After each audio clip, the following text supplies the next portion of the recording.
Hey guys, welcome to the stream. Welcome.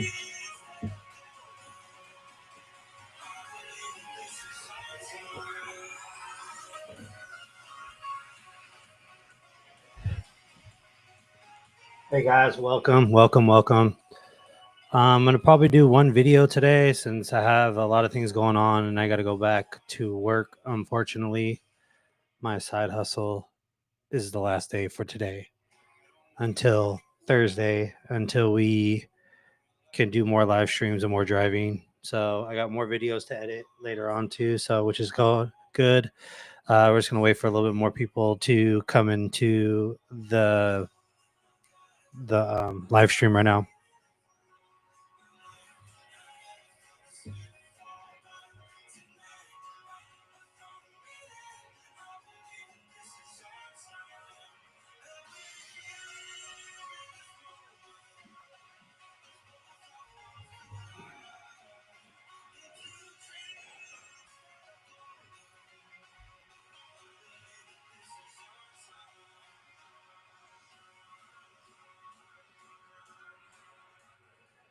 All right, guys, welcome. All right, so we're gonna watch a video, Brighter with Herbert, Tesla's Monster Week. I think this was last week's video, but we're just gonna go over the video and let me do some commentating on it. Okay, so thank you again for joining the live stream. I'm just trying to educate people again on AI, autonomous vehicles, and humanoid robots that are about to sweep up in our lives sooner than people think. And I'm just trying to get everybody aware of the situation, that it's happening at a scale that I think not a lot of people are prepared for. And I'm here to let you guys know that this is the future. This is going to be the way for you as an entrepreneur to vastly expand your horizons with different streams of income. This is currently what I'm doing. It's not financial advice. I'm just letting you know what I'm doing in this space of AI. So let's get on to the video and we can commentate from there, okay? It started with a $29 billion restricted stock award to Elon Musk, locking him in at Tesla for the future. Then over just 42 days, Tesla 4X'd its robotaxi service area in Austin to 80 square miles, launched ride-hailing in California, and Elon promised over 100 vehicles are coming fast. And to top it off, a brand new FSD model with 10x the parameters is dropping next month. This is going to be the huge one right here, is this 10x parameter. I believe this is what Robotaxi is using in Austin and in the Bay Area right now. So this is a software update that hopefully we can get by the end of next month, which would be September.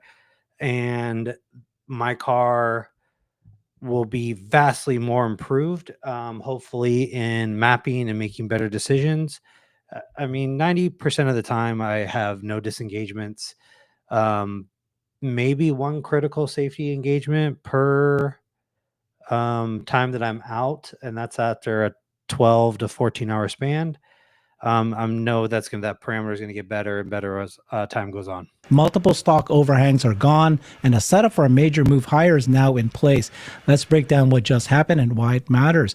We've got the bulls here with us today. We've got Tesla Boomer Mama, the Queen, Alexandra Mertz, the Power Bull, Xander Sky, the Froyo Tycoon, the Options Bull, and Cern Basher, the Bot Bull. Welcome, everybody. We've had him last night. Hello, everyone. Hi, Herbert. Going over his videos. Okay, so the theme today is a lot of stock overhangs have been removed. Alexandra, you look like you're looking like you're really much better than when last time you wore an IKEA hat. Now you're dressed up. Are you feeling rich these days? Is that what's happening? I'm not feeling rich, but I'm feeling in my 80s period. So I've got all this shoulder pad stuff, whatever. There you go. Dynasty is back. That's so funny. That was my period. That's why I was young and growing up and learning English with the TV on. Oh, thank you for the memories. That was crazy. I still have to work on my hairdo to get there, but on the way. These are Tesla Uber Bulls. So are you super feeling bullish on the that stock things have changed? Is that why you're wearing that? Is it is the stock overhangs removed? Are you feeling better about where the stock is going to head up in the future? I feel we're making good progress, and the whole setup is becoming more and more convincing. And I actually feel that institutional investors are starting to get it, because the expansion is actually quick. Yes, there are not many cars on the road yet, but there will be many cars on the road, because the only car maker who has the cars, any car, any Tesla, is obviously Tesla. So I feel optimistic on that side. I feel hyper optimistic that Elon is staying because of what happened on Monday. And if you allow me, Yeah, this is very big news, right? That Elon is more than likely going to stay, just because the Delaware courts really did him over, in my opinion. So now, currently, they were in Delaware as their LLC or their corporation, and now they finally moved to Texas, which is a little bit more, I would say, lenient on companies, which is, I think, good in Elon's case for this. So I'm hoping that maybe that this is a big overhang for him, a little bit sigh of relief. I think in November, when the shareholder meeting is taking place, I still think they're voting on another pay package for him. This is just the one for 2018, so which is good news. Herbert, I want to go into detail in that. Should I do that now? Is that the right moment? Perfect. Okay, thank you. So we had, let me just put it down into the right context. The company and the product. I don't look at the quarterly stock movement. A very realistic bull, questioning certain decisions. The rational bull. I enjoy listening to bears. Looking for the red flags. You're supposed to react. The longer term opportunity for Tesla is like no other company that I've ever seen.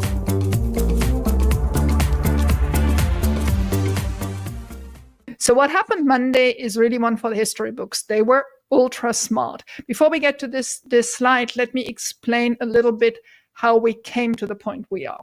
So in 2018, we had a compensation package, the one that got then put in question by Tonetta in Delaware.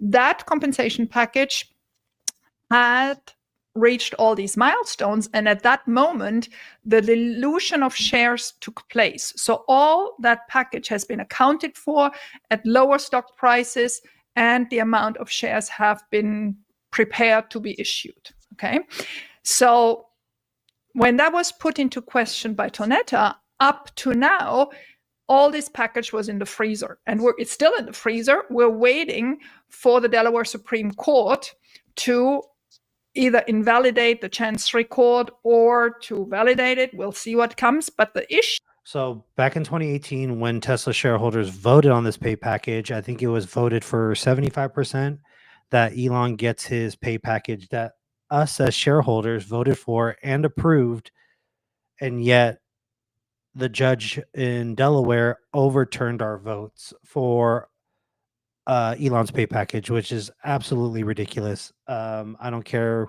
what the whole where you lean or whatever the case may be, but we as shareholders voted on this. It was approved by shareholders, and he should have been paid. It's as simple as that. Elon has only been paid in stock, so he has not taken a salary. He's only been paid in stock, and he has to meet certain thresholds too for that stock. I forgot what it was that he had to do in 2018 in order for him to get that compensation. Is that they are stalling. We had expected this month to have the hearing, and we learned on Monday, as part of what Tesla published, that hearing is still not scheduled. So, but what it looks like, they are trying to be smart and schedule the hearing after the shareholder meeting, to not give any indication to Tesla where this is going before the shareholder meetings, or I don't know what, but they're trying to be smart in Delaware. So the window for Tesla to act or do anything was really closing. We heard now for a year that Elon really wants to get to 25% voting rights, not 25% money, meaning shares, but 25% voting rights.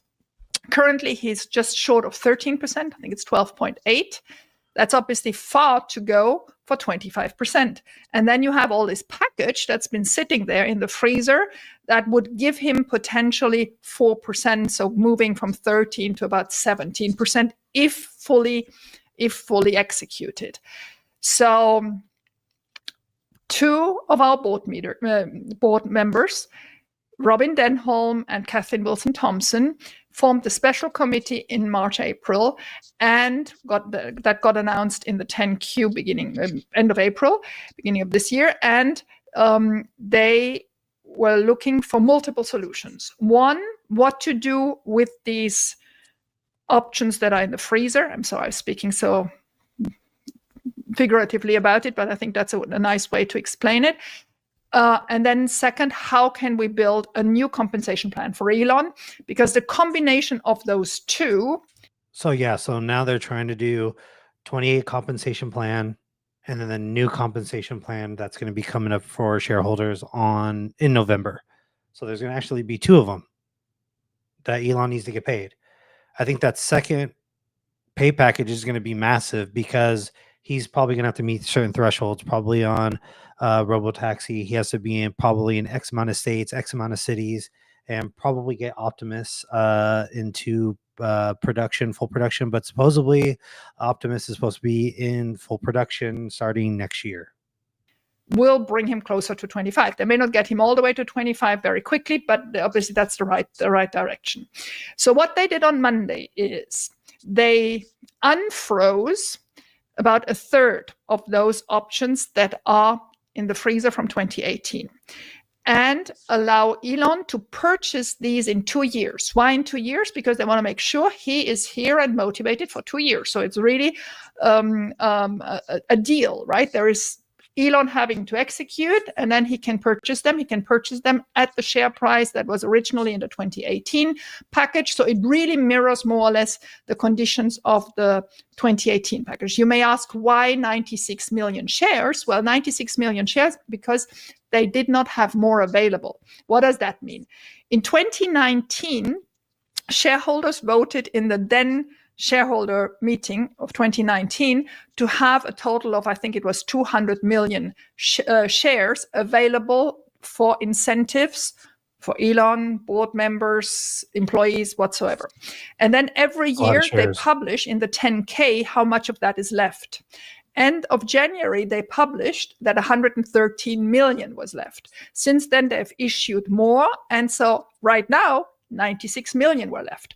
So what the board did is they took all the remaining already approved shares by shareholders, approved in 2019, to now allocate to Elon. So there was no new vote necessary.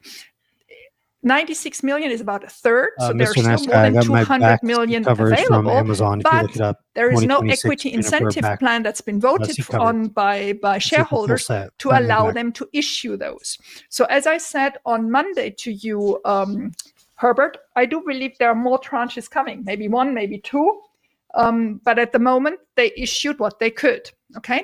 So there is no dilution. Let me just sum it up again. There is no dilution because these shares exist since 2018, 2022.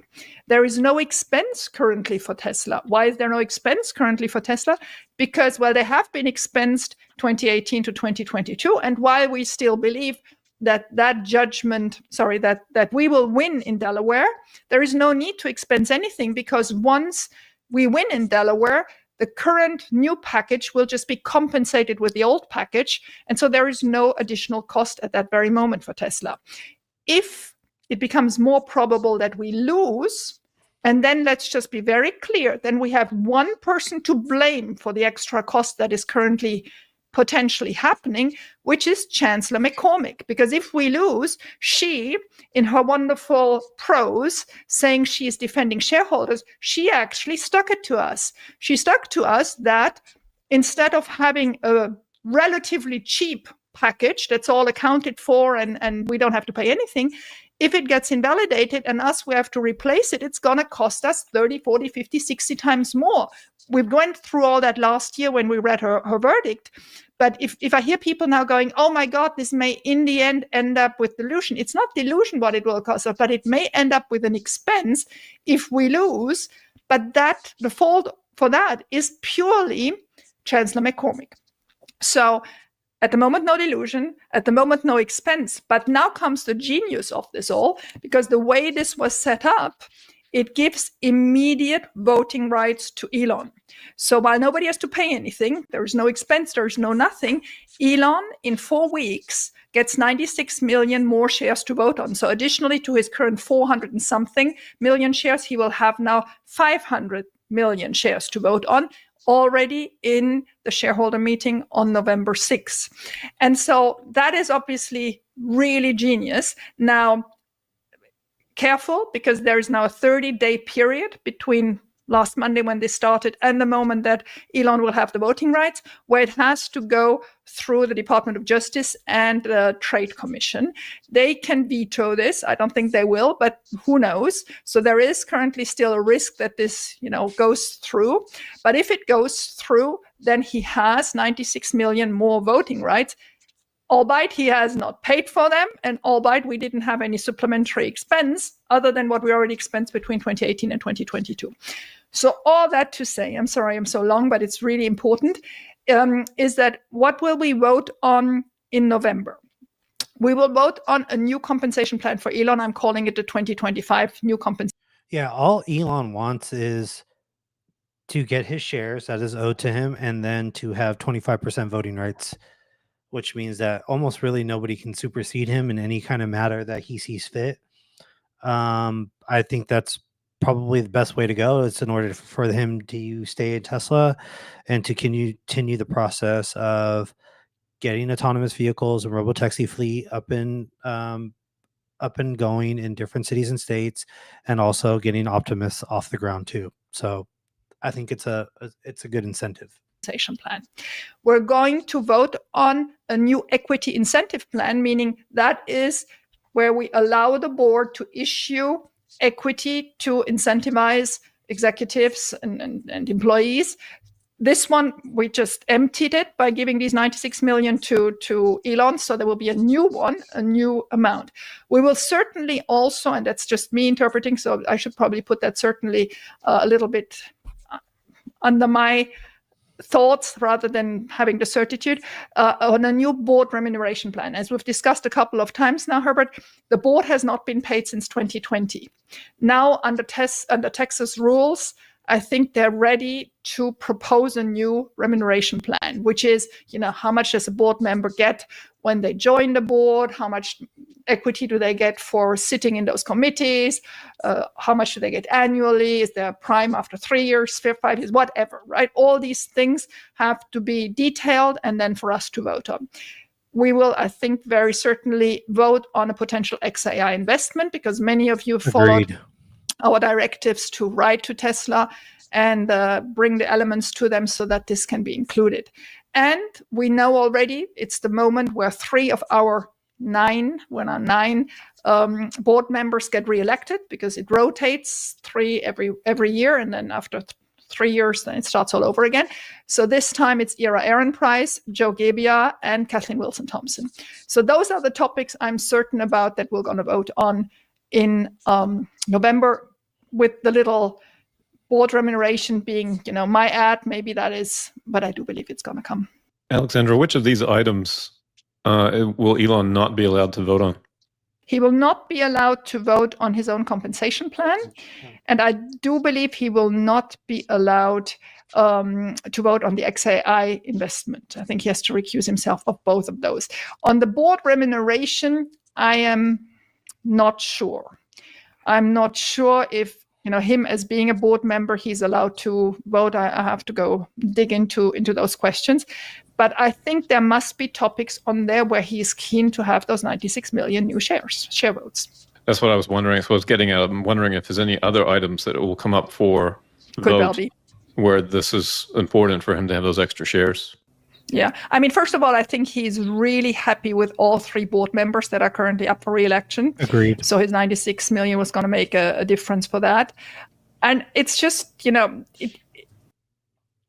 Not only that, but it seems that the board has had Elon's back, even, with the whole, production hell thing that was going on with the Model 3, from doing his politics thing with Trump. I mean, the Tesla board's really had his back, and he really hasn't done anything to kind of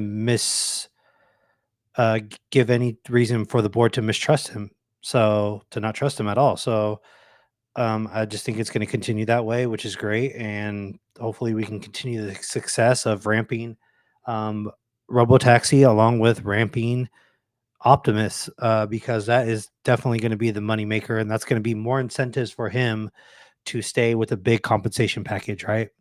He's got to meet certain thresholds. I don't know what those thresholds are going to be. It's got to be probably an X amount of humanoid robots have to be produced per year, or whatever the case may be. It could be market cap. It could be stock price. I just don't know how it's going to level off with this, and what the stipulations are going to be for it also. there could be so much more.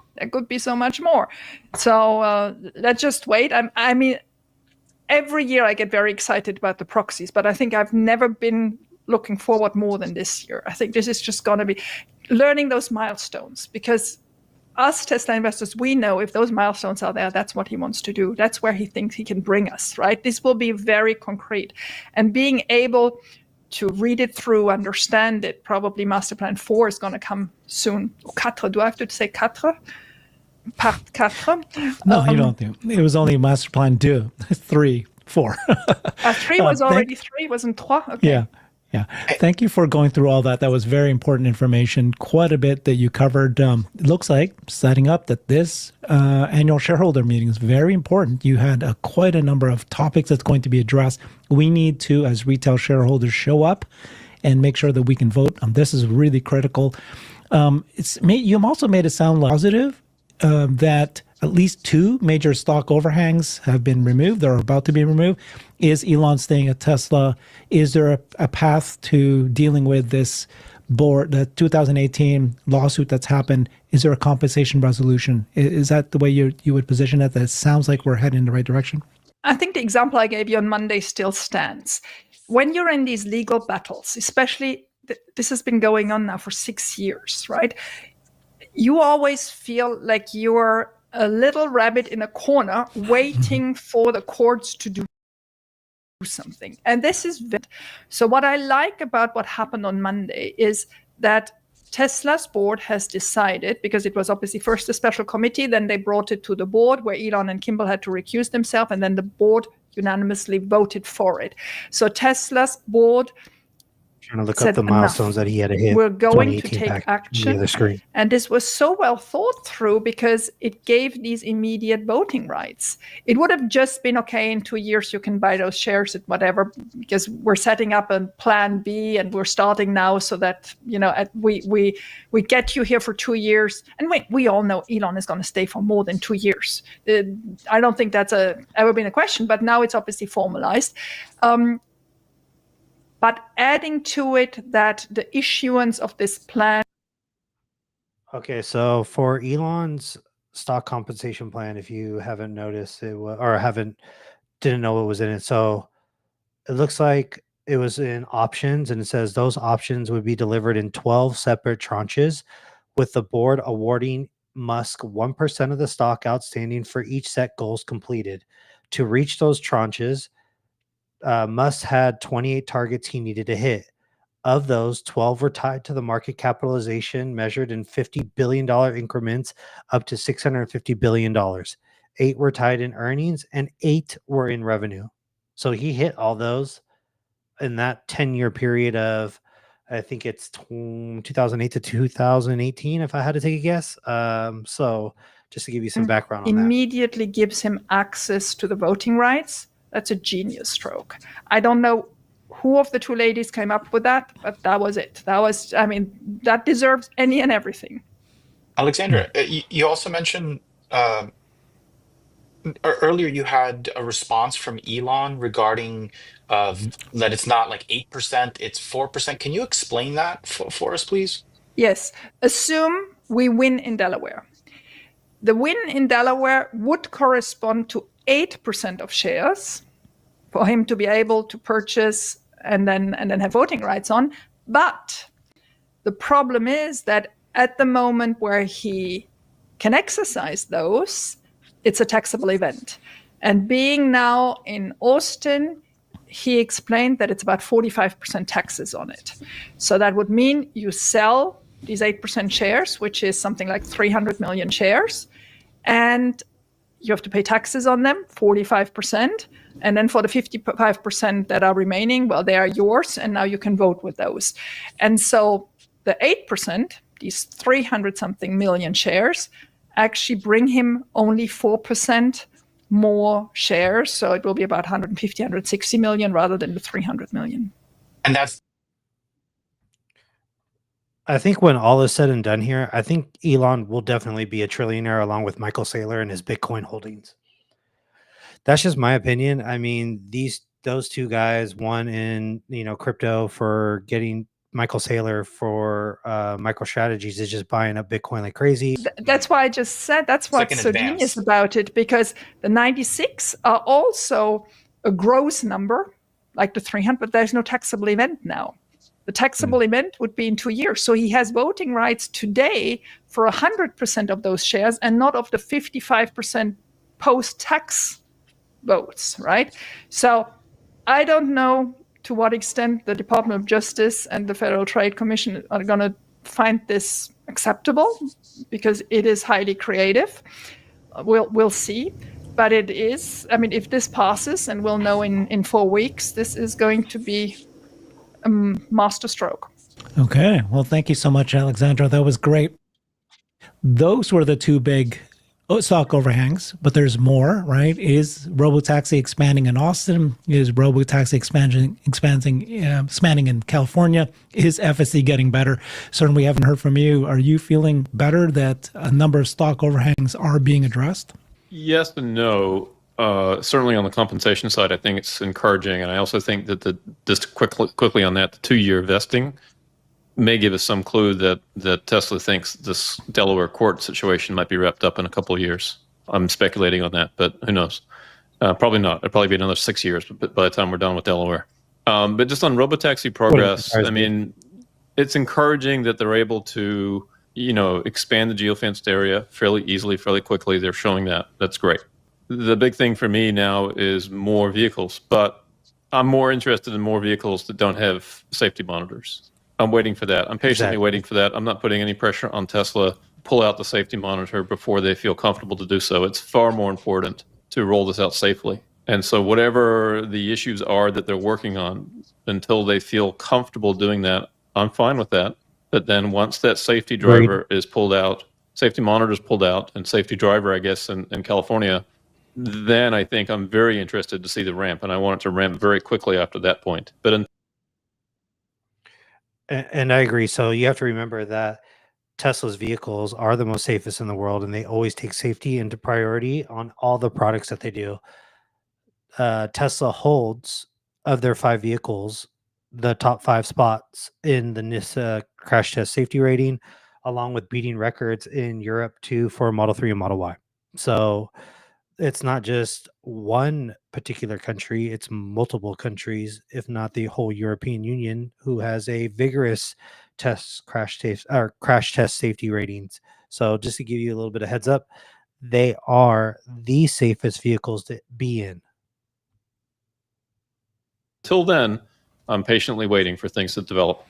Here are the things that Elon announced just this week. These are very big announcements. This is the biggest. First, he said Tesla's training a new FSD model with 10x the parameters, big improvement to video compression loss, probably ready for public release end of next month if testing goes well. This is going to leapfrog, right? Because we were waiting for the Robotaxi version, an Austin version. We were waiting for the 4x parameter increase, but here we're going straight to a 10x parameter increase next month. So that is a good sign that this FSD model is going to be really good. He said, we're working as quickly as possible to get 100 plus Teslas operating for autonomous ride hailing in the Bay Area and allow anyone to request a ride. He calls it autonomous ride hailing because he can't say taxi or cab. And then he said, Yes, according to California's regulation, it is only a ride hailing service. I don't care. I'm still calling it a robotaxi. If he ain't going to say it, I'm going to say it. I don't care. It's heading that way. They're just going through the proper procedures for regulation on having a safety driver in there first, and then going to have a safety monitor in the passenger seat.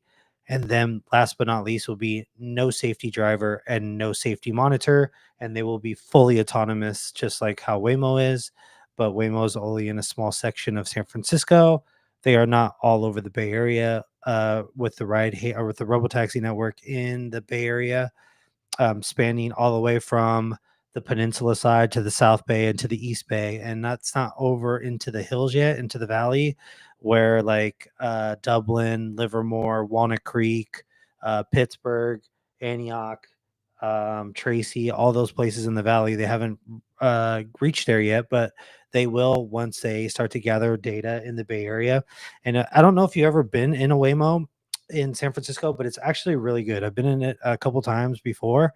And it's just a great service to be in. I mean, yeah, you see all these videos of Waymo doing some crazy things in San Francisco, but it's very low on that scale of being in bad safety predicaments like that, which is the normal case for any service that is going to be rolling out new. And FSD is absolutely great in San Francisco. You should see some of the videos on Holmars that he's done in San Francisco, and other people who have had the same experience with a full self-drive in San Francisco. Tesla's training a new app. Yeah, we just covered that. And then Robert Scoble explained, well, if it's a 10x bigger model in 2 months, what does that mean?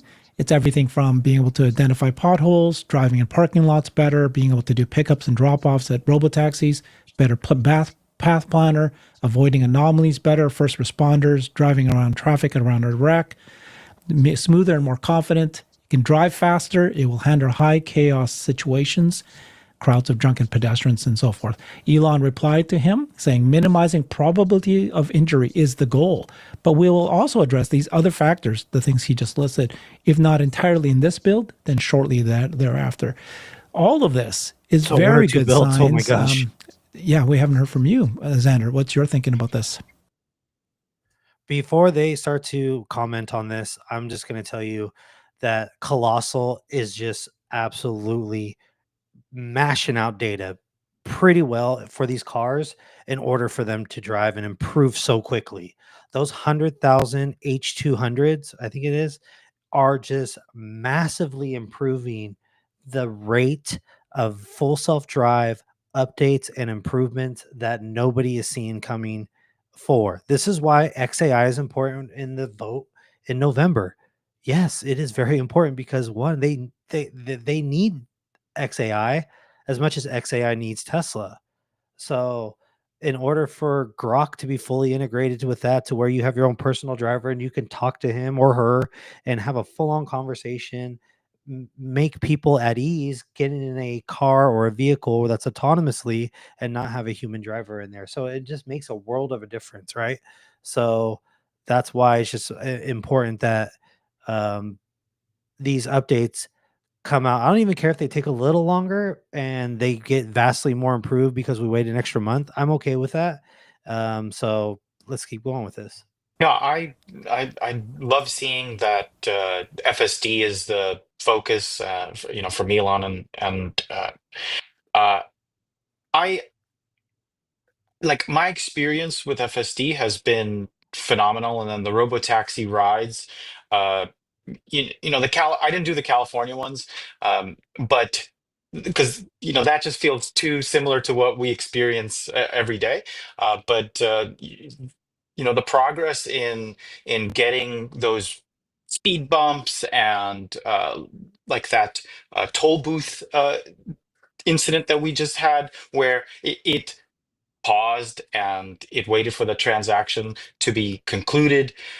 that is real world AI to me. And when I think about uh, like FSD growing beyond just the robotaxi and maybe other manufacturers picking this up and getting regulators to encourage other manufacturers to keep it like seat belts and airbags and pushing it in that regard, because safety is the number one thing. I just see cameras and the computer being coming down down the pipe there to all these other manufacturers, and FSD expanding like that.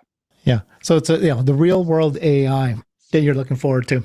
What do you guys think then about the rollout strategy that's becoming very clear at this point, right? So it looks like this is what Tesla's doing. They're doing small number of cars, just a handful, 10 cars, maybe 20. At this point, we think it's just a little bit over 10. But they're now in Austin, and they've expanded the geography.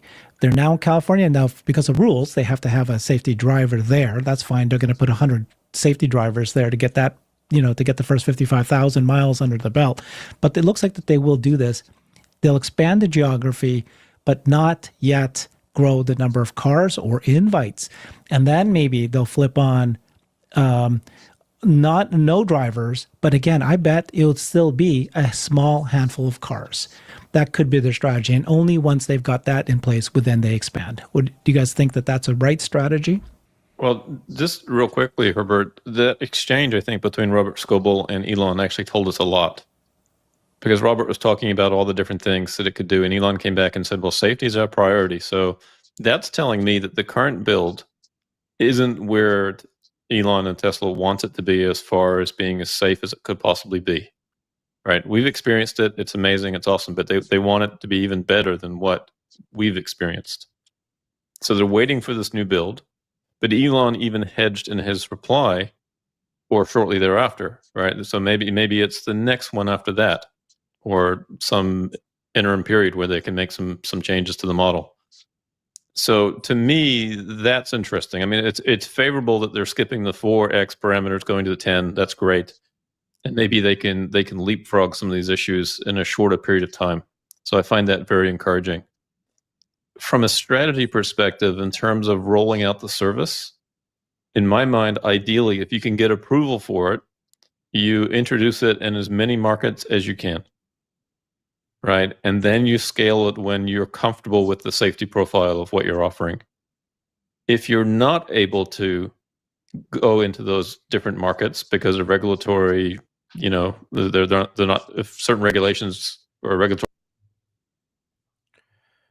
So hear me on this. I think wherever Waymo is right now, that's where Tesla's going to go. They're going to follow Waymo's lead in that sense on the cities that they're currently in. So if I had to take a guess, I think it's going to be Waymo. Let's see. I think Waymo's currently, I know they're in San Francisco. I know they're in LA. I know they're in Phoenix. I think they're in Tucson. Where is Waymo's cars located in for serve? I think they're moving on to Atlanta. Let's see here. Yeah, so they're in Phoenix, Arizona, downtown, San Francisco Bay Area, which would be Daly City, Burlingame. So it's on the peninsula side and a little bit on the South Bay. Oh, no, that's all peninsula side. Mountain View, Los Altos, Palo Alto, Sunnyvale. They're in LA. They're in Austin. They're in Atlanta. Launch for future service. Dallas, Texas, Washington, D.C., Miami, Florida, and then Tokyo, Japan. So that's 1, 2, 3, 4, 5 different areas. So I think that they are going to follow Waymo's lead in that and follow them wherever they go, because regulation, they've already cut through already for it. So it could be a lot easier for them to get that service up and running quickly. Bodies are not approving it, then they have a backup strategy. And we've talked about it before. I call that the dominate Texas, strategy. But again, that doesn't work until you are happy with the safety profile of FSD, and you are, 10x safer than a human, or whatever the parameter is on that. Yeah, that 10x parameter though, it's mind blowing that this is what he's promising is going to be released by the end of next month. This is 10. Oh, Well, I mean, once we 10x get parameters that does not mean it's 10x more crazy, I can't wait to features or test it. 10x more safer, but it's still a good sign that it's a magnitude increase in what we're seeing. Yes. It's going to get better in safety and these features. I mean, we're already that good that it's good enough that it can be done in Austin, Robotaxi launch, and many of us, the three of us, except for you, Alexandra, we were all there. You were there in spirit. You were there in spirit with us, but we were physically in those cars, being driven around by Robotaxi. It's good enough for that, and this is even 10x better. So this is, I think, and in 42 days. This is just 42 days. Now we're going to wait another, 2 more months. This is moving very fast for me. CERN, when I said that Robotaxi expansion is, being, I can't remember the word I used, supercharged, and you said, no, I wouldn't use that word. Why do you think that way? I mean, this is still a sort of almost a private trial. The I insurance mean, we're not on Tesla varies Tesla anywhere employees. There's only been a few between 200 invites, right? It's just to 200 a to select 350 group for of my people. car each. So to me, it gets supercharged when it's public and they're aggressively adding vehicles to the fleet. And we haven't seen that yet. Right. But they're doing the things now that you would want them to. They're going into other markets, they're hiring people, they're expanding the geofenced area. We see the other vehicles, the validation vehicles driving all over the place. So it's very clear that they're going to be expanding these geofence zones as quickly as possible. But at the end of the day, this is still in a test phase, and it seems clear to me that they're waiting for this next version of FSD. Because when you think about it, FSD right now has a certain profile. They have a certain expectation, perhaps, for the number of accidents or incidents per million. So the question from BCJ says, don't you think you'll want to see higher pay to make it worth having a fleet? I don't know what you mean by that. Currently, I'm just trying to make payments and insurance for right now, getting ready for Robotaxi. And once Robotaxi hits, I could throw my cars on the network and be ready to go. So I think that higher pay is going to come later on, and I'm taking the risk for that my cars can go on the network by sometime next year. I'm going to say by the end of 2026, and then I can throw my cars on the network and make anywhere between 60,000 to 120,000 gross per car. And so after taking expenses, insurance, supercharging, cleaning, etc., it's a 50% take rate that I did conservatively, and then that would be anywhere between $30,000 to $60,000 in net profit, pending how long you leave the car on the network. And that is those are the numbers that I came up with in those round figure ballpark. So another one was she was using FSD and hit the brakes before it could react, and the other driver ran the red light. Well, I'm glad that you're okay. And great for monitoring. Even when being on FSD, you still got to monitor it. So it's great that you did. And I'm glad that you are safe, and hopefully you can get another vehicle, another Tesla. My brother's been in 2 car accidents, one T-boned at 65, another one head on at 60. He both walked away from those accidents without a scratch in them. So they are the safest vehicles, and he was in Model Ys at that time. Miles, right? And they probably want to get that to a certain number, and maybe it's not quite there yet. And so you wait for the development of the next model, and you see if that gets you to that point, and hopefully beyond.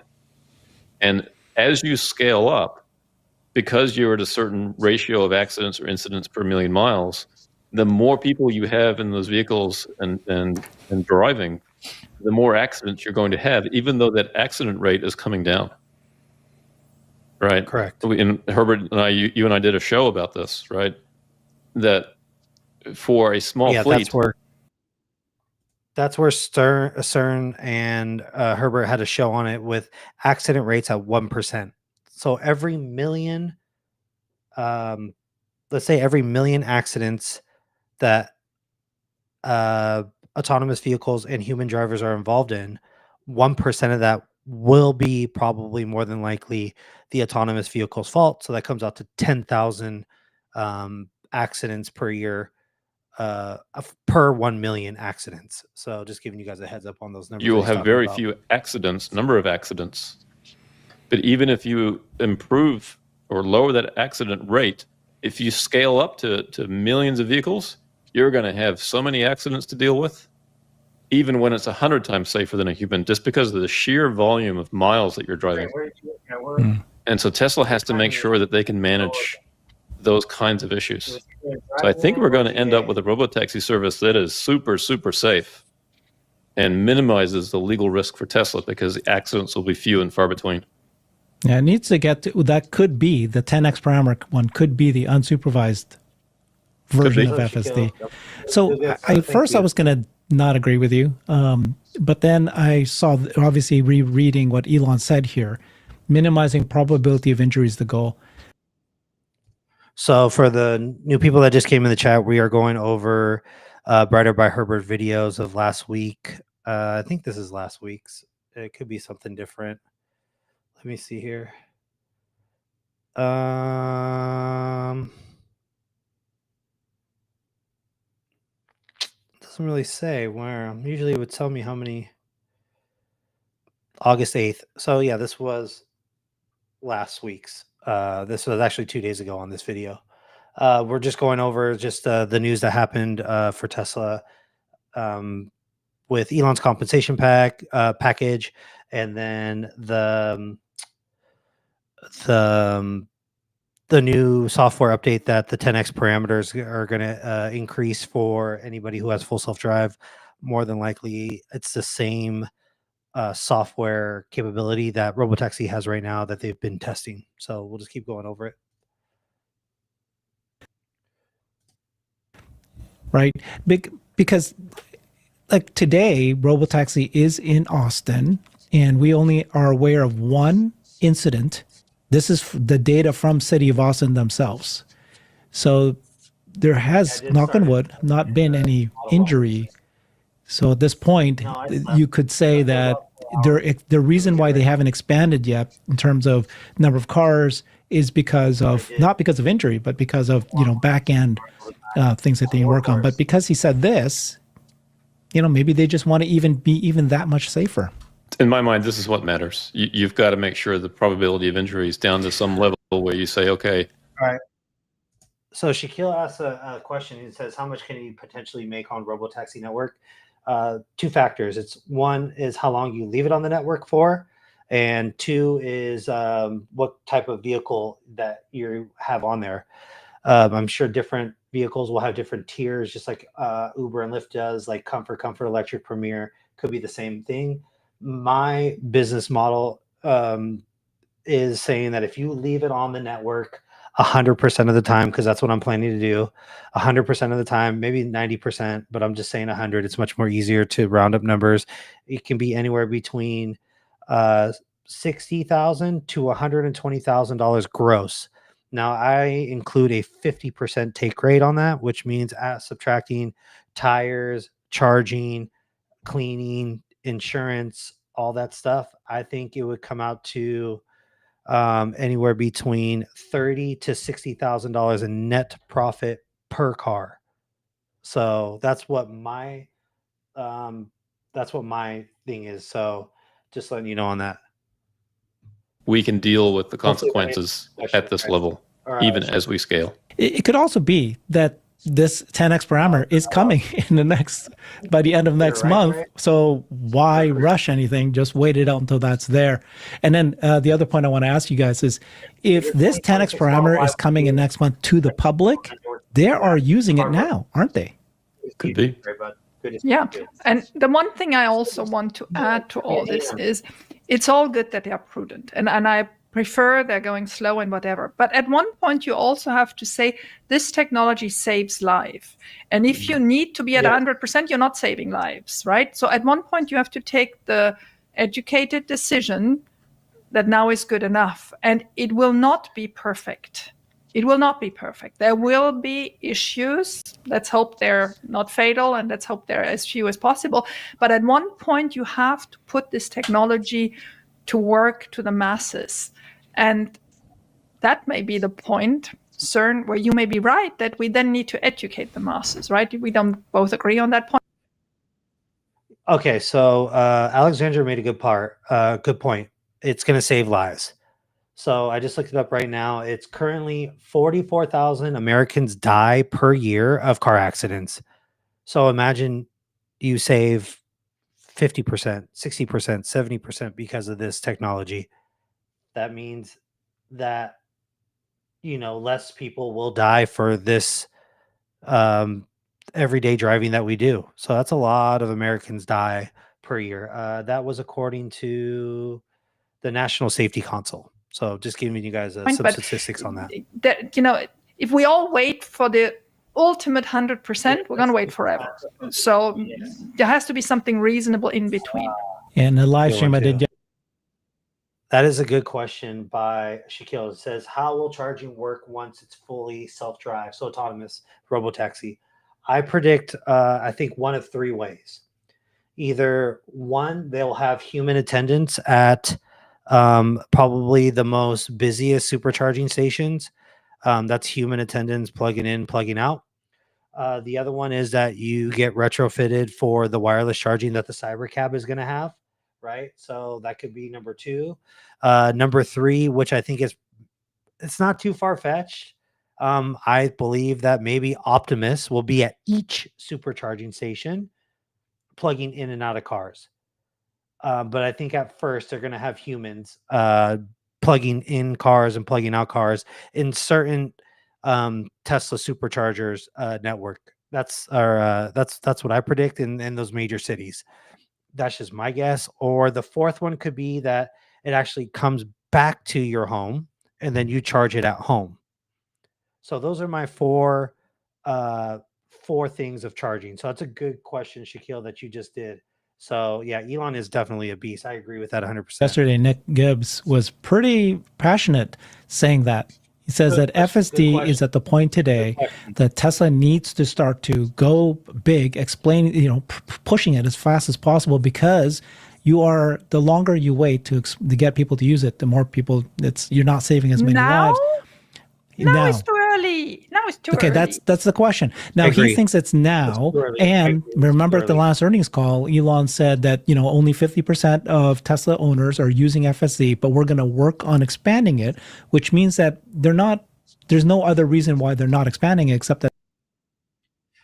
I think there could be a couple ways to expand full self-drive. I just keep giving 30 days out every other month. Just do it. A lot of people don't know about it. So every time when I give people rides and we're in full self-drive, they are amazed by it. They don't even know that I'm not even driving. They are amazed on the acceleration, the braking, the decision-making that it makes, especially in hurry mode, which is absolutely great to be in. Does safely, in that hurry mode is just absolutely great. So a lot of people are just not aware of it. And that is just crazy to me. That's why I'm out here trying to give rides. My average rides per week is anywhere between 60 to 100 rides per week. I have 6 Teslas right now. FSD is definitely next level. 6 Teslas. I'm trying to get 2 to 4 more by the end of September before the tax credit expires at the end of September. That's the goal, to have 10 cars by the end of September. Once that happens, then I can just be good until the robotaxi hits.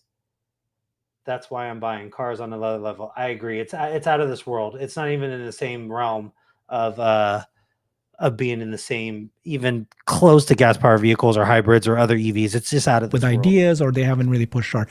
Why would you say it's too early when he himself said we're going to work on expanding it from the 50% to higher? I don't feel particularly educated to reply to that question, but what is important to me is that we're not waiting too long, and that we're educating when we have sufficient coverage. Why we're only having coverage in Austin, where everybody knows Tesla, and in the Bay Area, where everybody knows Tesla, I don't think there is a point going to the masses with these two markets. I think we have to be at a certain coverage, and that may be the reason why he mentioned that half of the US population will be covered by a year end. So maybe that is the point where you want to educate. Now, I think there's education and education. So I have to disagree with Boomer Mama on this. I think what is happening is that they have so much data in the Bay Area, and they have so much data in Austin to where they know that that data is pretty well good. After they fine tune that data over there, they will be able to expand to where they're going to talk about. So I predict that there's already job postings in Henderson over here in Las Vegas. There's already for vehicle operators, obviously in Phoenix, in Tucson. I don't know about Reno and Sparks because Giga Nevada is out there in Sparks/Reno. So I don't know how that would work. Charging every day, I either charge at home or charge once a day on the Supercharger network since I can charge at home. Learned over the years to not like advertising, because who is benefiting from advertising? Of course, the people who are listening to it, but in the meantime, it's the media, classic media, that is going to carry the message. And I'm not sure that we really need them. I would feel a little bit defeated if now suddenly we would have to pay for classic media, mainstream media, to carry our message. We don't need it. And We don't need become it. more We don't need it. incentivized, I think is the politically correct word. I think we're crossing over two different issues here. So again, Nick's not here to, make his case. I'll try to make it for him. Although Nick did an incredible job, I think yesterday, Herbert, of doing that on his own behalf. In my mind, we're talking about supervised FSD that's available to you and I and everybody in our cars now. And factually, it's correct. It makes humans better drivers, safer drivers. Tesla has the data for this. They've shared it with us quarterly now for years. So Nick's point is that if you've got a technology that makes human drivers safer, then you should be educating the public about the benefits of that. I completely agree with him. I think Nick is spot on. Now, That's what I've been Alexandra, doing. I think what you're saying is that FSD and robotaxi isn't ready yet for the educational process that needs to happen there. I agree with you. It's too early for that. But I do think Nick's point about singing the praises of FSD and what that does for older people and making them more confident drivers. And Nick had a whole bunch of examples, and I thought they were brilliant. I think Tesla is missing an opportunity. They admitted as much on the conference call. And I think a lot of us are kind of frustrated that they kind of pretended like they were surprised that half of the people haven't used FSD that have FSD-capable vehicles. Well, shame on them. This is an easy fix for Tesla to take care of. Call it educating instead of advertising. Call it what you want. I don't care. The fact remains is people are not aware of this life-saving technology. And I totally agree with CERN Basher on this. I mean, you guys can see from my TikToks on how much I am educating people on this life-saving technology, because a lot of people just don't know. And a lot of people are saying, oh, I'll never get into a robotaxi car with no human driver, until they get into the FSD that I'm in and explain it to them, and they have a different take on it, which is great. Having open minds is always good, especially in this type of situation. So Tesla, educate. Don't advertise, educate. If advertise, that is exactly what I'm doing. I definitely educating is huge, right? And proper education, right? You have to give them the proper information for them to make that educational decision for themselves. So as long as you are giving them proper information, then they will take that proper information, hopefully tell others about it. So that's why I make videos on the TikToks to show people, like, this is the future. Don't be afraid. Embrace it. Yeah, there could be some hiccups and everything, but it's better than what we have now. It's better than having 44,000 Americans die yearly because not everybody is on autonomous vehicle, robotaxi technology that we should be doing, that we should have in all cars, gas, EVs, hybrids. All cars should be retrofitted for this software. If that happens, that will be even better life expectancy here in America. Is such a divisive word. If we don't want to support the mainstream media because we think they should die, fine. Let's do an education program instead of an advertising program. Yeah, my mother, while they were in town, once my dad drove the Cybertruck, and they were watching the kids while we went out of town. She wouldn't allow him to drive because FSD would do a better job than him. And this is like not normal that she would trust a machine to do this. She's never experienced That's FSD funny. except That's being in the that's a good back. that's a good But this is, story right she's there. in the front and he's driving, and she's like, put on FSD. It does it's a better, smoother, and safer experience for her. So she doesn't keep looking for the handle that doesn't exist. This is what Nick said. He posted this as it's been a few weeks since Tesla. He put shareholder meeting. He meant to say the earnings meeting. Haven't Earnings. seen any attempt by the company to move the needle on FSD awareness because remember Elon said we're going to try to do something on it. It's been a couple of weeks, Agreed. nothing happened. More of the same. Either someone needs to be fired or someone needs to be hired. And then Sawyer Merritt said Tesla has instituted some changes since the earnings call to address the FSD awareness issue. They just haven't posted about it. So he seems to know something. That's weird. We're increasing awareness by not making everybody aware. Yeah. No, I think Yeah. I think this is a little Exactly. bit like, I think Sawyer sometimes has information either directly or indirectly from Tesla that they're working on things, and this may be one of those That is topics. true. Again, as we said earlier, we may not be on the same topic. Is it about just what FSD is all about, or is it about robotaxis? We'll see, but I think they're working on it. I think they're working on a couple of other topics as well, on which we've been screaming, all of us, including quality of earnings calls and whatnot. I personally cannot. I cannot live without FSD. I cannot drive without it. Why? Why drive anymore? People say, "Oh, well, I love to drive. I miss driving. It's fun." So did I. So was I. I was a huge driver. I drove a lot and kind of still do. But now I drive on full self-drive FSD, and it's so much better than me driving. It doesn't get tired. It doesn't get distracted. There's not if somebody's yelling at you, you're not getting, you're not taking your concentration off. The car is doing all the heavy lifting, and I'm just there monitoring it, which is awesome. It just always takes a bit of time because these are not, and I mean, I understand. I want Tesla to be concentrated on getting those computers on wheels to the best state they can, and this is all side projects. So advertising, do you want to talk about that at this point? Yeah, I think we we don't need agreed it. actually there, because CERN just admitted it doesn't have to be advertising, it can just be education, right? Didn't you just admit to that? So Exactly. I won this one, CERN, can we say that? You always win, Alexander. But maybe if I can just have a couple of minutes to Okay. kind of share my thinking behind this, and I wrote a post about this week. There's advertising that you do to try to convince people to buy your product, or even make them aware of the existence of your product, right? And it might be product specific, or in the case of Coca-Cola, it's just brand advertising, right?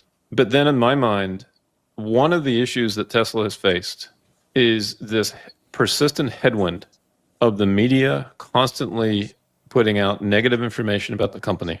Now, you can fight that in two ways. You can fight that Correct. by the way that Elon has fought it currently, by attacking them, by ignoring them, by not funding them. In Elon's case, he bought Twitter. Now he has his own media empire. So that's one way. Fine. And I It think is. most Tesla shareholders are kind of on board with that way because we're all frustrated with the media. We hate how the media, legacy media, portrays our company. I'm with you. I hear you. I agree. But I don't think that the legacy media is going away. And might it not be better to have a strategy like Sun Tzu in The Art of War, right, to try to bring them to your side? You don't have to win every battle to be successful, but maybe there's some But you can battles that win you this don't battle. need to fight.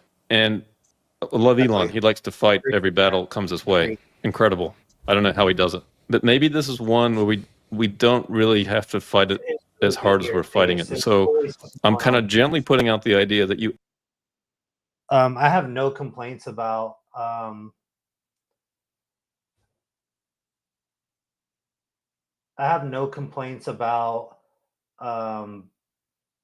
being busy. Yesterday, I think for this week, I made $1,000, and let me just double check here on the phone real quick, just so you guys know. So Earnings was 950 bucks earnings. So I'm just gonna round it up to 1,000 because I did get cash tips. So 1,000 bucks, and I worked 38 hours. So 38 hours. Let's just do some calculations. 38 divided by 1,000. 1,000 divided by 38. Yeah, 26 bucks an hour. I mean, I only had to pay.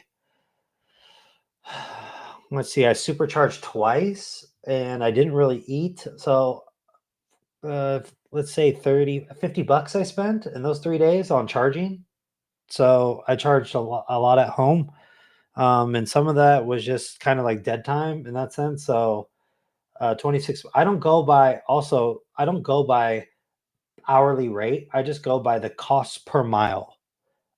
So I try to be in the range of $1.50 to $1.50 and up on my drives because I'm out there all day. It doesn't bother me. I have nothing else better to do. So the hourly rate does not bother me at all. It's how many miles I'm putting on the car and how many miles I'm getting out of that ride is more important to me than it is to be out there hourly. Yes, you can do Premiere, Black and yes, you can. But I think I think the Premiere is going away in October. I think it was. One of my followers told me about that. So, which kind of sucks because it's definitely a better vehicle than all these other brands that are supposedly Premiere. So, yeah, that's. But overall, in the sense, it's been busy here in Vegas, and I do not have any issues at all with not being busy. So this weekend was DEF CON, I think it was. It was like a hacker convention. It was huge. So many people here for this convention. So just giving you some foresight. And it's summer. It's hot. It's August. This is usually the busiest time in Vegas for it. So there's a lot of conventions coming up for the following weeks at the end. So summer usually lasts here until October because it gets hot. I mean, it was 110 yesterday. I think it's supposed to be about the same, 100, high hundreds, 109, 108. So it's definitely hot here for sure. Advertise not for the purpose of selling more cars, although that would be a benefit, but you advertise to bring the media to your side or some portion of the media to your side so there's not this persistent headwind on everything that Tesla does. Look at the sales numbers in Germany, right? What's going on there? Well, it's brand damage at this point. It's brand damage. It's an unforced error. Now, Elon, in his heart of heart, from the political views, no problem. I have no problem with that. I'm not saying he needs to muzzle himself and not be political. I'm just saying that from a company perspective, there might be an opportunity to bring some of these people more to your side. Because there's plenty of people out there that see the merits of Tesla from an environmental impact point of view. There's plenty of people out there that would see the merits of Tesla from a cost savings perspective. In the US, plenty of people that see Tesla as an American company, one of the most American companies there is. The only auto company that makes cars in the US. So, Teslas, 5 models. Sorry, not the only auto company that makes cars in the US, but the most foreign content percentages is a more precise way of saying it. Sorry, domestic content slipping up every corner here.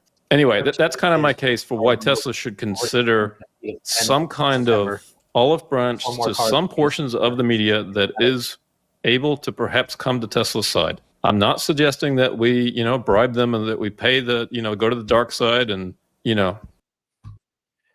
I want to know what you guys think. How can we convince legacy media to be on our side? Was what CERN said, right? Can they be on our side with this full self-drive on this life-saving technology? And I think we can.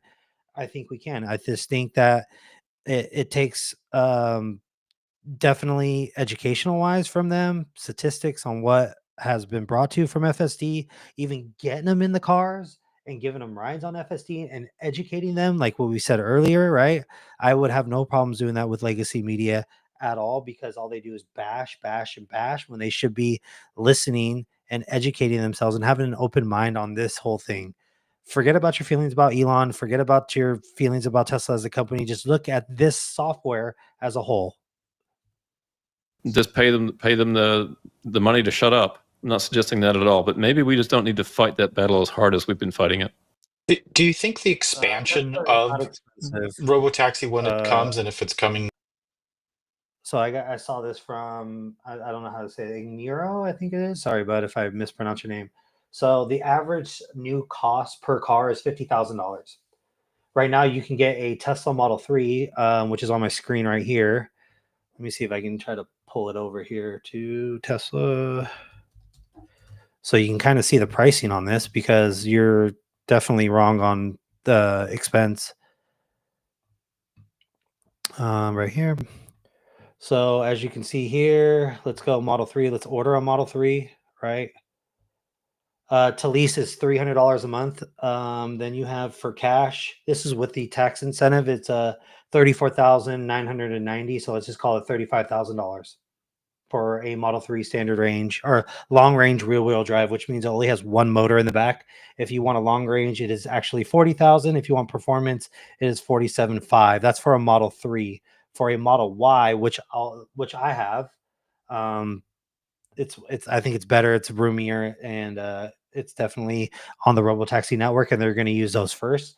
So for a long range rear wheel model drive is $37,500. The long range is $41,500. That is with the EV tax credit incentive. I call it the point of sale credit. If you meet 3 income requirements, pending on how you file for taxes, you get that tax credit. One is if you file for single, if you make $150,000 or less, you get the credit. If you claim head of household, if you make $225,000 or less, you get the credit.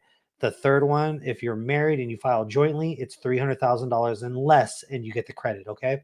So yes, your 50K warranty is going to be bumper to bumper. Do you think it is worth $50 a month for another 50K? So I have mixed feelings about this. On, I think 2 of my cars, they are over 50,000 miles on the bumper to bumper kind of warranty on it. I haven't really brought it in. Actually, I brought one car in. It was a 2022 Tesla Model Y, and the door was just not working at all. And it was actually the door trim that was off a little bit, that wasn't kind of hitting the sensors that was inside the door. So that right there is the only thing that I have done to that vehicle, and that vehicle has 100,000 miles on it. I think 90ish. I think so, thousand. So, I mean, I think you can, but in my personal opinion, I don't think so. I think you should be good after that 50K is expired, to be honest with you. Tesla definitely is a little bit on the expensive side on the insurance, just because it's an electric vehicle. If it does get damaged and get totaled, it's actually a little bit more expensive. It's a lot more expensive than a regular gas-powered vehicle. Tesla does have its own insurance, but there is some things that are kind of wonky about it, especially late night driving. You can't drive between 12 and 4 and you get dinged really bad. So it's based on your performance on how you drive. But I do have other insurances from Allstate, and they range anywhere between Allstate and State Farm range anywhere between $250 and $375 per car. So just giving you guys a heads up on that. So let's go back to CERN. Let me see if I can find it. Yep, right here. Next year, where it actually goes to market. Will that sell so many Teslas and repair some of this damage? Do you really need the media to do that if it's just like almost here? I'm worried that the media is going to put out such a FUD campaign about how dangerous robotaxis are, or some other crazy thing, that the public is just fearful of even trying it. Now, over time, I think that it'll be fine. It'll win out because the experience is so amazing, and people will save money, and it will win. This is great. But why do we have to fight that headwind all the time, right? Maybe we can find some people in the media that you can bring to your side, and you reduce the headwind, or at least so the media has, the pros and cons presented, not just one side all the time, right? And I'm not saying you go to the New York Times and you make them your buddies, but maybe there's some portion of the legacy media out there that is open to it. Because I think they feel threatened. Not only are the companies that are advertising with them under attack by Tesla, but the legacy media companies themselves are under attack by Elon and X. They're behaving quite rationally, in my opinion. We don't like it, but it's a rational response to the threat that they feel. I've been predicting, and I am on the side that Tesla should advertise and will advertise. And I know a lot of Tesla investors are thinking that that's against Tesla's, belief. That's not what I read. So what I understand, Elon, is that he believes that there's the right way to advertise, and that previously he said there's no point in advertising if people can't afford the cars. And so the argument before was you had a bunch of people going, Tesla should advertise in lieu of cutting the price of the car, 20% cut. Oh, the 20% cut did not make a difference. No, they needed to do that because people were stopping buying cars because they could not afford it during the COVID years and things changed. Now they're about to release the more affordable vehicle. When that comes out and they have really affordable prices and you have a huge TAM of people who don't know that Tesla exists, don't know the prices are low, I bet you Tesla will advertise now because people can now afford it. That's number one. And two, with FSD, as we're talking about, I think they will as well. And then the benefit you're talking about, CERN. So I'm on the side that I'm gonna, I'm there thinking that they will actually now change their mind and start to advertise. Can I Okay. interrupt you? Did you see that message that I Yes. just sent? Okay. and Yeah. I- So I'm let's ready to do discuss. that. Yeah. This is breaking news. I guess it's we're recording this on Thursday afternoon. This show will publish on Friday morning, and it looks like that Tesla's disbanded, according to Bloomberg. So we don't know if this is real. Is their Dojo supercomputer team in blow to AI effort? Looks like that Pete Bannon, who's heading up Dojo, is leaving, and Elon has ordered the effort to be shut down. Maybe that kind of explains why Elon said that the Dojo and AI teams are going to be, and the chips are going to be consolidated together. The team lost 20 workers, right? Because that new company that was announced this morning, Density AI, these are Dojo executives, Dojo experts, that they decided to form their own company, Density AI. And it says Tesla plans to rely on external technology partners, NVIDIA, AMD, Samsung. Yeah, I think we heard today too that Intel is going to be one of the partners to support these chips. So, yeah, what do you guys think? Is this a Intel, a Samsung. blow, I'm sure they're or going is to be it, working, coming yeah? on. I mean, mass obviously, I produce think these it was chips. event driven, meaning Very people big. left. Peter So Intel, Samsung, all these guys are going to start creating deals, which they have already done, right?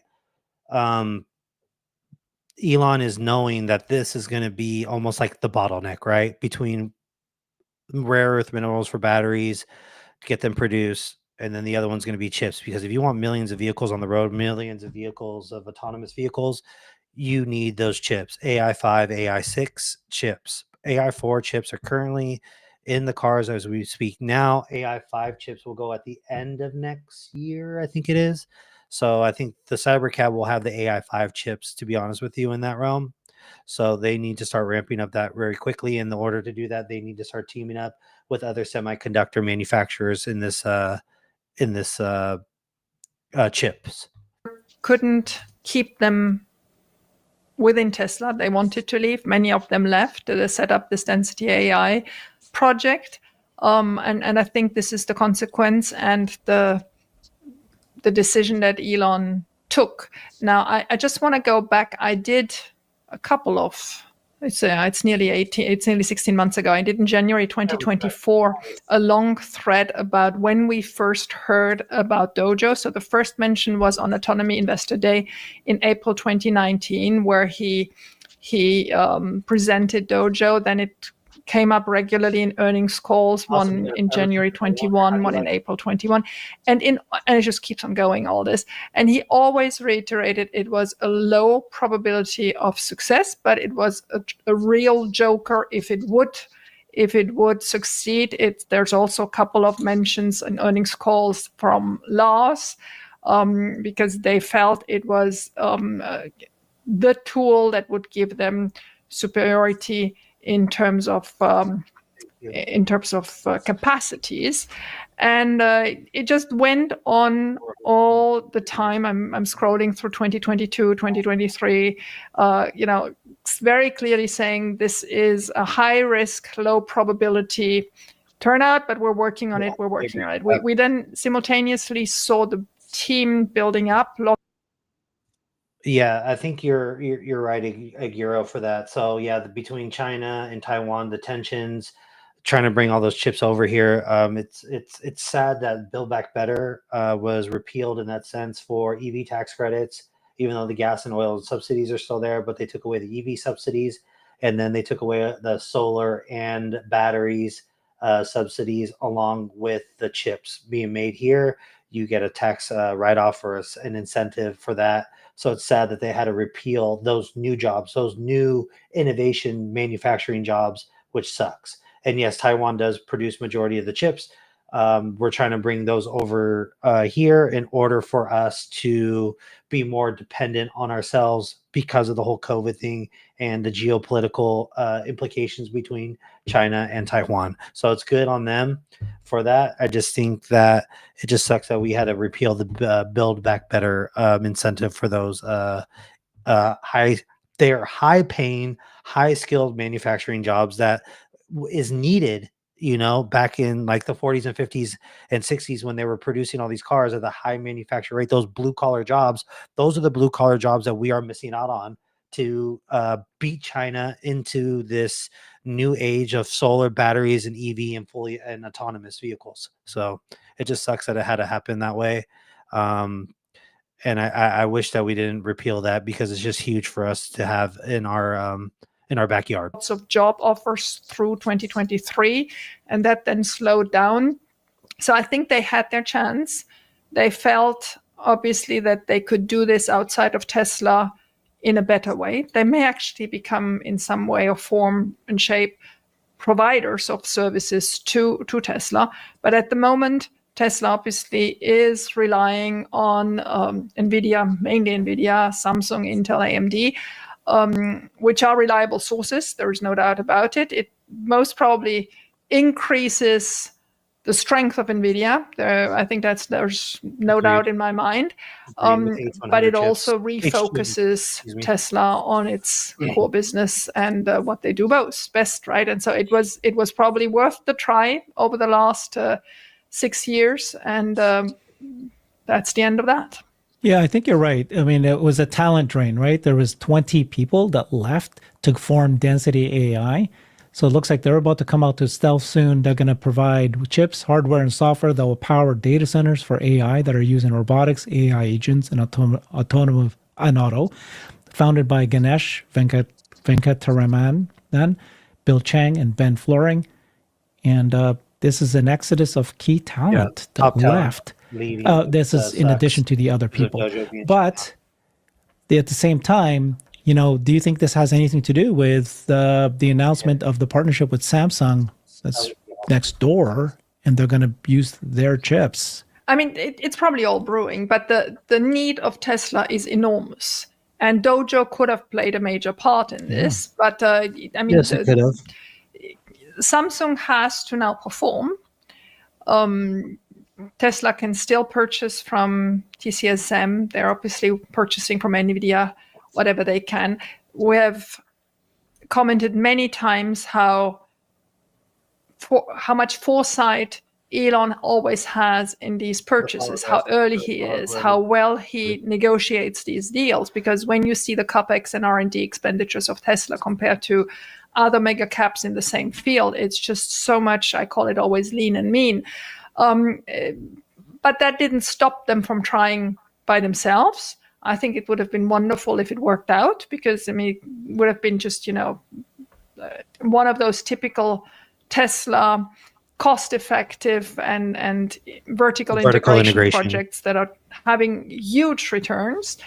But at one point, if you're losing more than half the team and have the feeling that very sad. This is going, you can't, in this current environment where everybody's searching for the same competences worldwide, where huge bonuses are paid to people moving in the AI field or in the energy field or in the.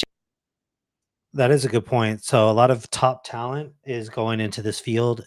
Engineers have always said when they are done with schooling, done with college, the top two places to work for is number one, SpaceX, and number two is Tesla. So Tesla is literally getting the pick, the best, brightest minds of engineering to come work for them. Oh, and SpaceX, SpaceX too. So so it's SpaceX and Tesla. They are actually getting those top talented people in all aspects. So it's sad that they had to leave on those circumstances because Dojo is shut down. Field, just because that's where the needs currently are. You can't have half a team leave and recruit them, and not the Tesla way. Tesla doesn't like to recruit people at the top of the pay scale. They like to bring up people. They like to educate people. They like to foster teamwork. Same. Rather than bringing in stars. And I sometimes compare this. It's actually funny because we had this discussion yesterday evening at home with soccer teams of my European friends, football teams.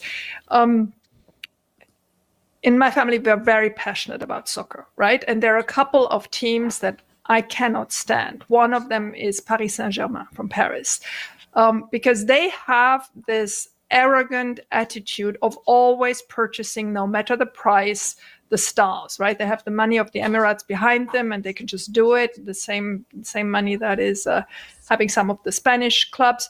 So I always feel that Paris doesn't have, a teamwork team. They have a collection of stars, and then they all have their fits because nobody is looking after them the way they think they deserve it.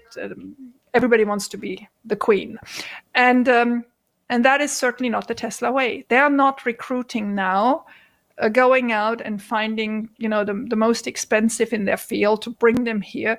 And so the decision had to be taken to stop this. May not be gone forever, but at the moment, I think this is a clear tendency of not having any rumors around that they may recruit or continue. This is, at least for the moment, oh, here I come back in the freezer. And so we'll see whether they will ever get it out of the freezer again or whether this is definitely gone.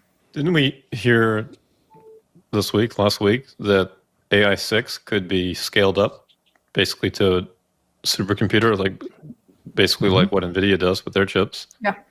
Yes, we right. did. So did the progress on that eliminate the need really to generate their own Dojo that's chip? what we're asking, right? Which came first? But I do think that sounds like the 20 top executives this left. But the good news is that, as Alexander is saying, Elon wasn't left holding the bag here. He had things happening, things like a partnership with Samsung doesn't happen over like a week or months. He, doesn't feel like that there was this, we're in big trouble.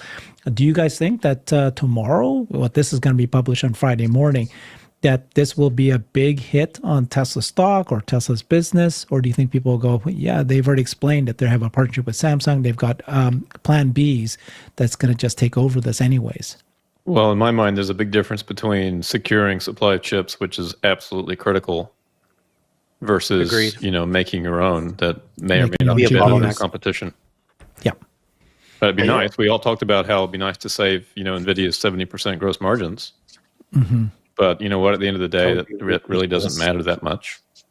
That's not going to be the key to Tesla's success. The key is getting their hands on as many of those chips and systems as they can, hooking them up as quickly as they can, and running these new models.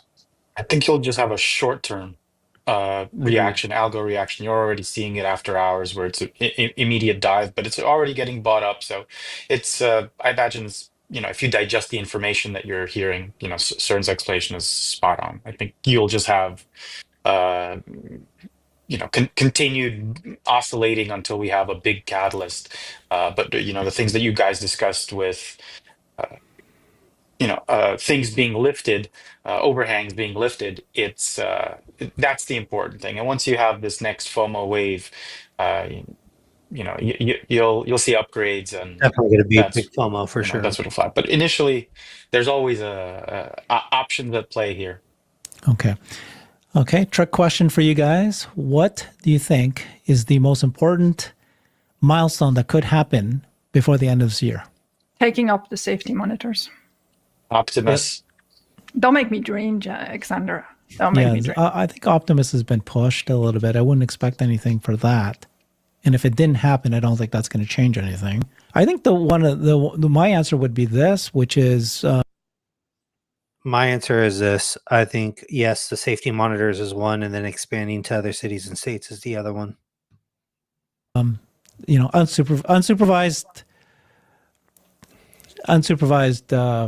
Oh yeah, FSD. unsupervised FSD. No. So this guy asked the But that question. has been announced. That has been No, announced. The last earnings right. call he clearly said by Right. the year end we should be there.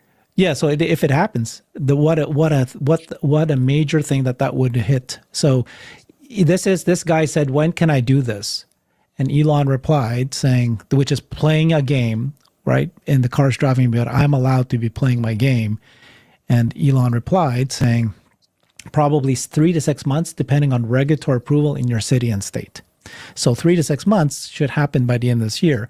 I think if that happens, unsupervised FSD, even if it's just in California or a certain area, this is another, just like you said, I mean, removing a safety driver from a robotaxi program, but also allowing an FSD user to be able to do it, hence like go to sleep, play a game, do whatever. That would be tight. That will be dope. That is signal. I'm Well, isn't looking there forward to it. a stopgap between, like, because if he's in the front seat and he's ready to take over if the car alerts, put down the controller within a second or two, that's not the same as sleeping, right? Isn't that like level 4, level 5? Yeah, I'm sure there's going to be little, like, they're going to reduce the nags. They're going to reduce the nags. But you bring up a good point, which is, which country was it? Croatia, I think. They passed something that's going to go in effect by 2026. And they clearly laid out the legalities, which is exactly what you said, Alexander, which is if an accident happens and the FSD vendor, the vendors providing the ADAS saying that it's unsupervised, if they are in charge and they're running it, then that vendor's in charge, responsible. They have to pay for it. But if they announced it like some sort of big,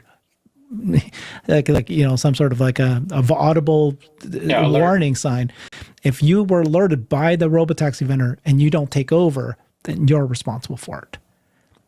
So right, just like you said. So we're waiting for two things, right? By the end of this year, removal of a safety driver and unsupervised FSD.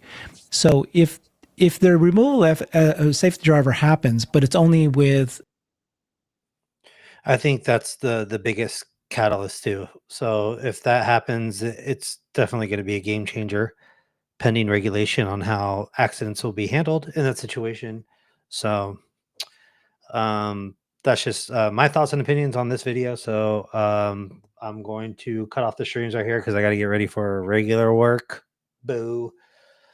So I will be live streaming tomorrow, probably about the same time, maybe 9-10 o'clock ish on the West Coast, so Pacific Standard Time. So 9 a.m. Actually, let's go 9:30 a.m. Pacific Standard Time, 12:30 Eastern Standard Time. So thank you guys very much for watching my stream. I appreciate it. We'll get to the next video on tomorrow. So I appreciate you guys so much. Thank you.